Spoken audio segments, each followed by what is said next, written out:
पंचकूला में स्थित एचपीएससी के दफ्तर के बाहर कई छात्र जो हैं वो लगातार प्रदर्शन कर रहे हैं। लगभग 20 दिनों से दफ्तर के बाहर धरने पर बैठे हुए हैं और गुहार लगा रहे हैं कि जो खाली पड़े पद हैं उन्हें भरा जाए। नेता विपक्ष भूपेंद्र सिंह हुड्डा इस वक्त हमारे साथ हैं और लगातार विपक्ष जो है इस मुद्दे को पिछले कई दिनों से उठा रहा है। सर, इस मुद्दे को आप कैसे देखते हैं? इस पर आपके क्या राय है, क्या तथ्य है, और इसी के साथ क्या आप उन स्टूडेंट से मिलने भी जाएंगे? और आने वाले समय में, क्योंकि विधानसभा में भी ये मुद्दा उठा था, तो किस तरह इस मुद्दे को और उन छात्रों की मदद करने के लिए कांग्रेस कैसे आगे आएगी? नहीं, ये तो युवाओं की बात है। हरियाणा के युवाओं के भविष्य जो है अंधकार में डाल दिया है। क्योंकि क्लास 1 क्लास 2 जितनी नौकरियां निकलती हैं और तो निकलती नहीं, खाली पड़े हैं, सारे पोस्ट भरते नहीं। जितनी निकलती हैं उसमें बाहर के ज़्यादा होते हैं। ये नहीं समझ में आया ऐसा क्यों है। क्योंकि हमारे बच्चे वेल क्वालिफाइड हैं और यूपीएससी तक के क्लियर करते हैं, एचपीसीएससी नहीं करते। तो एक मेरे को इस बात का सवाल आता है कि क्या हमारे पास ऐसा कोई चेयरमैन भी नहीं जो एचपीएससी का चेयरमैन बने, वो भी बाहर से लगेंगे जी। तो फिर बच्चे बाहर के जाएंगे। लेकिन दूसरे ये भी कारण है, वहाँ बोली लगती है नौकरियों की। अब कांग्रेस क्या करेगी उन बच्चों की मदद करने के लिए? ये आवाज़ उठाएगी, उनकी लड़ाई लड़ेंगे, लड़ी रहे जी। क्योंकि रिकॉर्ड देखो आप, अगर 80 पोस्ट होंगे तो 78 बाहर के, 99 पोस्ट होंगी तो 77 बाहर के।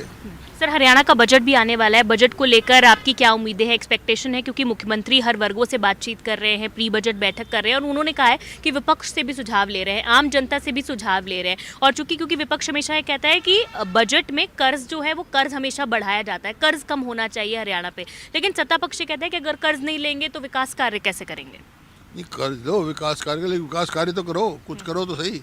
11 साल में तो इन्होंने एक पोल तो मेट्रो का नहीं काटा, 1 इंच रेल लाइन लगाई, एक कोई बड़ा वो नहीं लेके आए। किया क्या है? नौकरियां दी नहीं, करते तो कुछ नहीं जी। कर्ज ही बढ़ाते हैं। ठीक है। 4 वाक की नीति पे चल रहे हैं।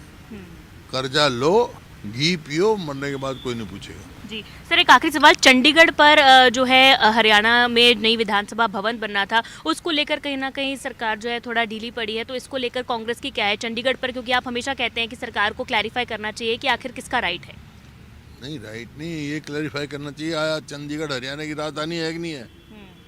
राजधानी है तो हमारी विधानसभा कैसे रोक सकते हैं?